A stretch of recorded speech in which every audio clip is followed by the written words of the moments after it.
Ilustrísimo Monseñor don Felipe García Díaz Guerra, rector de esta Basílica de la Virgen del Prado, Nuestra Señora del Prado, querido amigo y compañero del seminario de vieja data, ya pasado no pocos años. No exactamente del mismo curso, porque como es obvio, don Felipe es un poco más joven que yo. No mucho, pero un poco, se nota, ya se nota. Entonces coincidimos en el seminario, aunque no somos del mismo curso. Hay 3 años de curso de diferencia entre don Felipe y un servidor.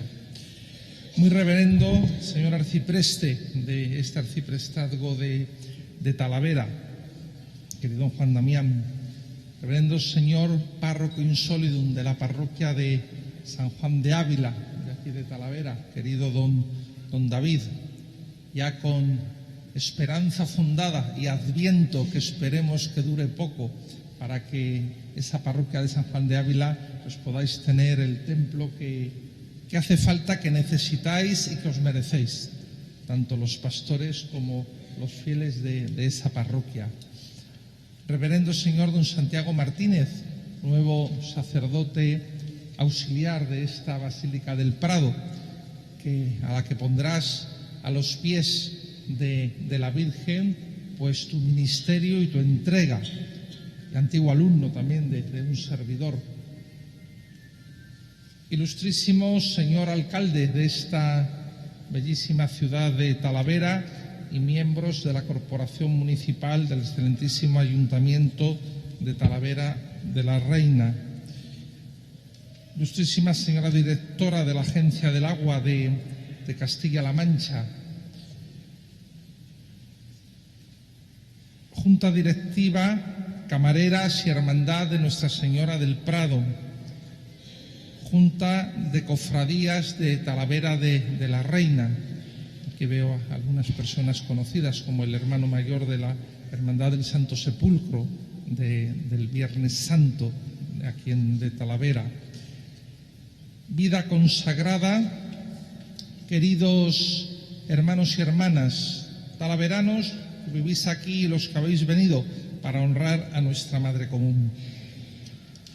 Una vez más quiero agradecer a don Felipe pues su amable invitación para estar presidiéndoos la Eucaristía pues en este magnífico templo y a los pies de quien es el corazón espiritual no solamente de Talavera, sino también pues de su comarca y de otras incluso pueblos de otras localidades más allá del límite de nuestra provincia, la Virgen del Prado. Y celebramos esta fiesta suya, que es especialmente, que se la ofrecéis la hermandad, ¿no?, de la Virgen del Prado, en el día de hoy, que está enmarcado por 2 realidades. Primera, hoy en el calendario de la Iglesia Universal es la fiesta de la exaltación de la Santa Cruz. Luego haré mención a ese vínculo que tiene María pues con la cruz.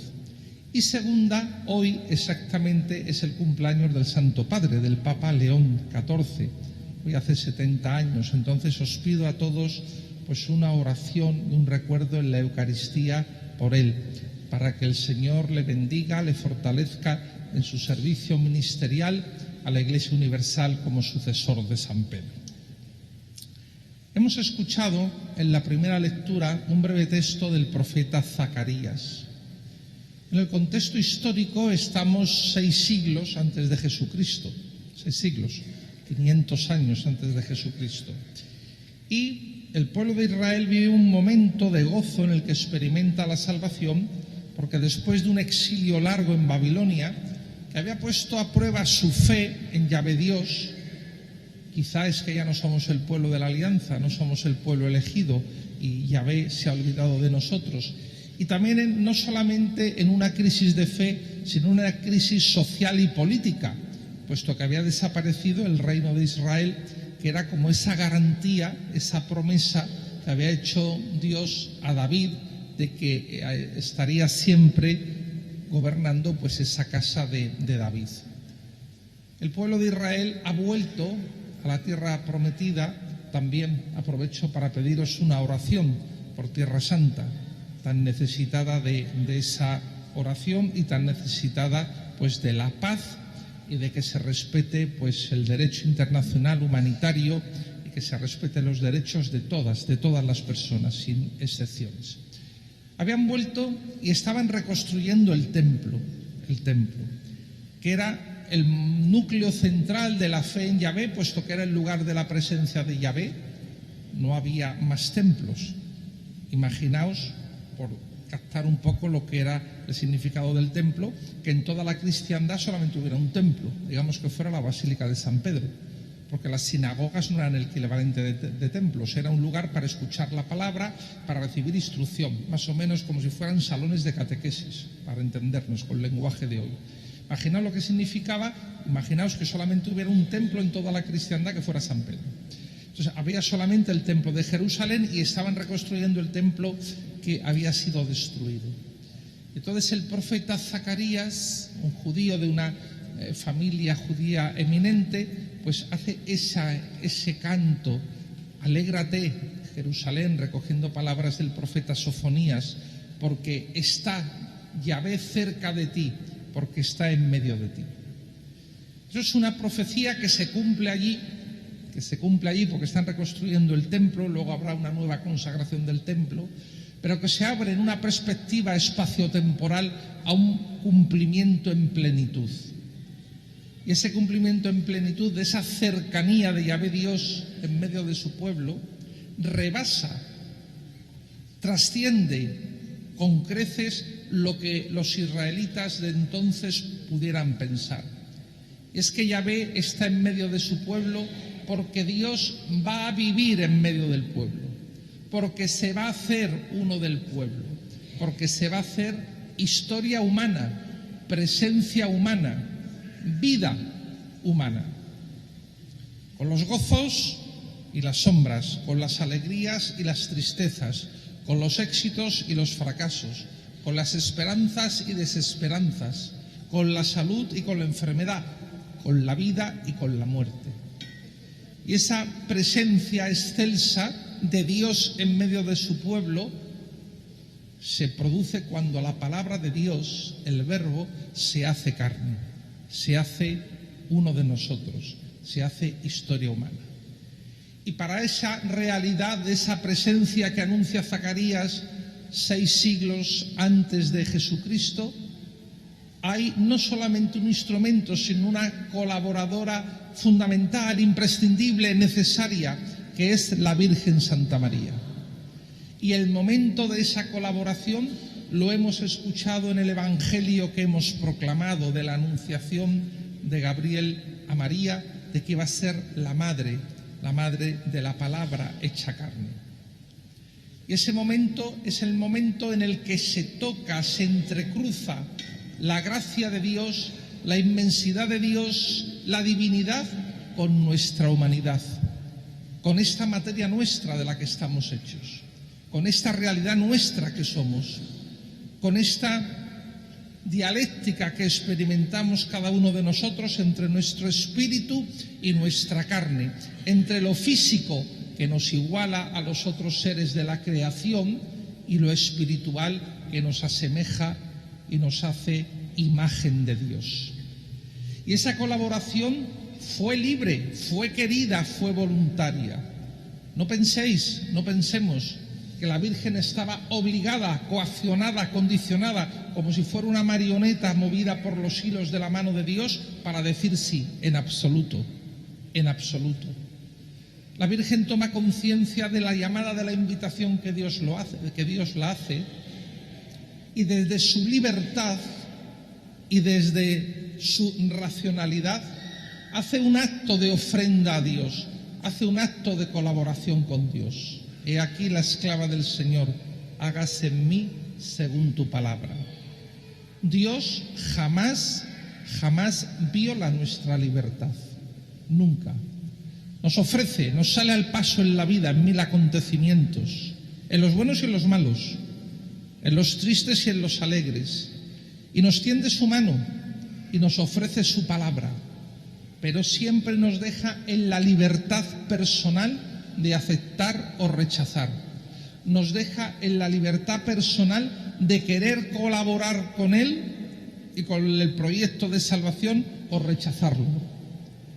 La Virgen desde esa libertad dijo un sí grande a Dios, sin reservas, sin sombras, sin equivocaciones, y viene como a redimir, entre comillas, el Redentor absoluto será Jesucristo, a cambiar al menos la trayectoria de la humanidad cuando aquel primer hombre, aquella primera mujer, Adán y Eva, también desde la libertad que ya tenían, que era lo que les hacía ser hombre, ser mujer, la libertad, y no ser simplemente un primate, dijeron no a Dios, dijeron no a Dios.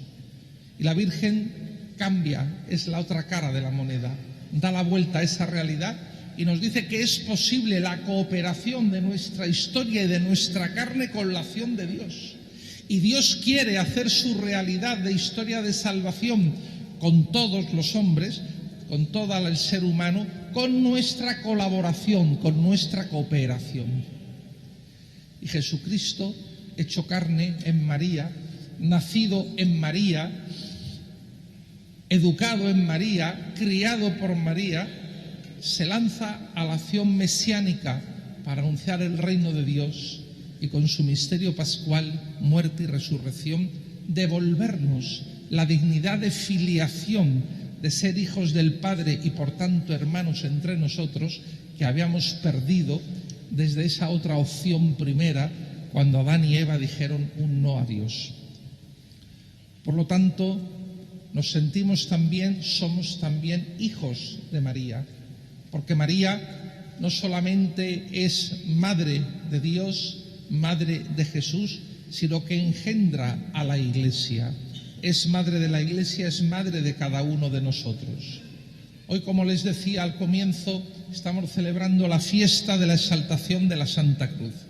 Al pie de la cruz estuvo María, Cuando los apóstoles y otros discípulos huyeron ante el temor, empezando por Pedro, que había sido designado por Jesús para ser su roca, tú eres Pedro, sobre esta piedra edificaré mi iglesia. Habían huido, habían negado al Señor. Quedó solamente Juan al pie de la cruz con María y otras mujeres. San Juan Pablo II, en su magnífica encíclica Redentoris Mater, Madre del Redentor, que os animo a todos los devotos de la Virgen del Prado, especialmente a vosotros, Hermandad de la Virgen del Prado y camareras, a que la leáis o la releáis si ya lo habéis hecho. Nos dice San Juan Pablo II dos cosas tremendamente fuertes pero tremendamente importantes, y que a lo mejor, si no lo hubiera dicho él, el Papa San Juan Pablo II, se le hubiera ocurrido a algún otro, pues algunos de estos teóricos guardianes de las esencias del templo hubieran dicho que era una cosa medio herética. Dice San Juan Pablo II que al pie de la cruz la Virgen María experimentó una noche oscura, la noche oscura más profunda que han vivido sin comparación con los místicos, con los santos. La Madre Teresa de Calcuta, Santa Teresa de Calcuta, decía que vivió en una noche oscura no sé cuántos años y caminó en esa oscuridad fiada de la fe, como Abraham. Bueno, pues dice San Juan Pablo II que ella vivió allí una noche oscura de la fe, cuando vio a su hijo muerto. Y resonaban en sus oídos las palabras que Gabriel le había dicho en Nazaret en el momento de la Anunciación. Pero también nos dice San Juan Pablo II que allá al pie de la cruz, en esa noche oscura y en esos dolores espirituales, psicológicos, de ver a su hijo muerto y no entender cómo aquello se acompasaba con la promesa que Gabriel le había hecho, allí en esos dolores María engendra a la Iglesia. Son dolores de parto, son dolores de alumbramiento eclesial. Y por lo tanto, María, hoy que celebramos esta fiesta de la Virgen del Prado, se concilia perfectamente con esa exaltación de hoy de la Santa Cruz. La cruz, que es nuestro signo de salvación, pues ahí estaba María, como estuvo en Nazaret, como estuvo en Belén, como estuvo en la resurrección, aunque los evangelios no nos recogen ese pasaje, como estuvo en Pentecostés, Pentecostés es la visibilización de esa maternidad eclesial de María al pie de la cruz, porque allí ella, con los apóstoles, con los otros discípulos de Jesús, es centro de unidad, está animando, está esperanzando, está dando vida para que se lancen al anuncio de la misión evangelizadora, para que se lancen a las calles y las plazas de Jerusalén y desde allí al mundo conocido hasta llegar a esta Hispania nuestra, al Finisterre, proclamando que Cristo había resucitado. Por lo tanto, la maternidad de María no es solo, que ya no es poco, enorme de la persona física de Jesús, sino que es maternidad también con todos nosotros, con la Iglesia, con la obra de Jesús, con la evangelización de Jesús. Por eso el Papa San Juan Pablo II también proclamó a María como estrella de la nueva evangelización. Somos devotos de la Virgen del Prado. ¿Y qué significa esto? Pues que tenemos que hacer un compromiso ante ella, queridos hermanos y hermanas, de intentar, digo intentar porque todos vamos a fallar, servidor el primero, en ese seguimiento fiel al Evangelio, pero intentar reproducir en nuestra vida esas aptitudes de las que nos hablaba Pablo en la segunda lectura de la carta a los Colosenses, la servicialidad, la amabilidad, la mansedumbre, y nos decía, y en todo el amor. Como cristianos y como creyentes creo que tenemos un compromiso, una tarea y una misión especial que en el aquí y en el ahora de nuestra historia social, de sociedad en España, pero también en el aquí y ahora de nuestra historia en la Iglesia tenemos que ofrecer. Y es ese testimonio del amor, ese testimonio de la servicialidad, ese testimonio de la mansedumbre. Cuando descubrimos lamentablemente un mundo polarizado que se expresa en las guerras, cuando descubrimos lamentablemente que nuestra sociedad aquí en España está profundamente también polarizada, ideologizada, fracturada, cuando descubrimos muy lamentablemente que esa polarización y esa ideologización se ha metido también dentro de nuestra Iglesia, y en vez de volver al espíritu de unidad de Pentecostés, nos dedicamos a reproducir lo que dice Pablo en una de sus cartas, censurando a aquellos cristianos que decían: yo soy de Pablo, yo soy de Apolo, yo soy de Cefas. Y dice el apóstol Pablo: no, somos todos únicamente de Jesús, que es el único que salva. Entonces, pidámosle a la Virgen, que fue centro de unidad en Pentecostés, que seamos capaces de recobrar esa unidad y esa comunión. ¿Significa uniformismo? No, la Iglesia es católica, católica significa universal, y universal significa diversidad, pero unidad en la diversidad, unidad en la diversidad. Y lo que no podemos permitir nunca como cristianos es que la diversidad se traduzca en violencia física o verbal, se traduzca en agresiones, de calumnias, de injurias y de mentiras, porque entonces no estamos construyendo el reino de Dios. Aunque pensemos que lo hacemos para defender a la Iglesia, aunque pensemos que lo hacemos para defender qué sé yo, qué cosas, no sé si valores del Evangelio o más bien valores de ideologías y de polarizaciones. Redescubrir la unidad en María, redescubrir la comunión en María, redescubrir el compromiso de anunciar la fraternidad, porque hemos recibido el don en Jesús y en María de ser hijos del mismo Padre. Pues queridos hermanos y hermanas, que la Virgen del Prado os bendiga, bendiga vuestras familias, bendiga, querido alcalde, a esta ciudad de Talavera, os bendiga a vosotros, los que estáis aquí trabajando por el bien común y por el bien público de Talavera y de otras dimensiones también de Castilla-La Mancha. Y justo es decirlo, e injusto es hacer descalificaciones globales a quienes están en el servicio público. políticos, funcionarios, etc. Es injusto hacer descalificaciones globales, como es injusto hacer descalificaciones globales de sacerdotes, de obispos, que se hacen también descalificaciones globales. El que haya hecho algo mal, pues que rinda cuentas, pero los demás tienen derecho a la buena fama, tienen derecho a la presunción de inocencia, tienen derecho a que se les reconozca un servicio que no es fácil, que es sacrificado y que debe estar siempre movido, como es vuestro caso, por el bien común. Gracias por vuestra presencia aquí y ánimo en el servicio. Ánimo en el servicio. Pues para todos nosotros, queridos hermanos y hermanas, que festejemos hoy con gozo esta fiesta, que vosotros, la Hermandad de la Virgen del Prado, junta directiva, camareras, hermanos y hermanas, sigáis siendo motor para extender la devoción a la Virgen y sobre todo extenderla con el testimonio de vuestras vidas, con la palabra pero con el testimonio de vuestras vidas, porque siendo testigos del Señor, siendo testigos de la Virgen, así seremos más creíbles y más visibles.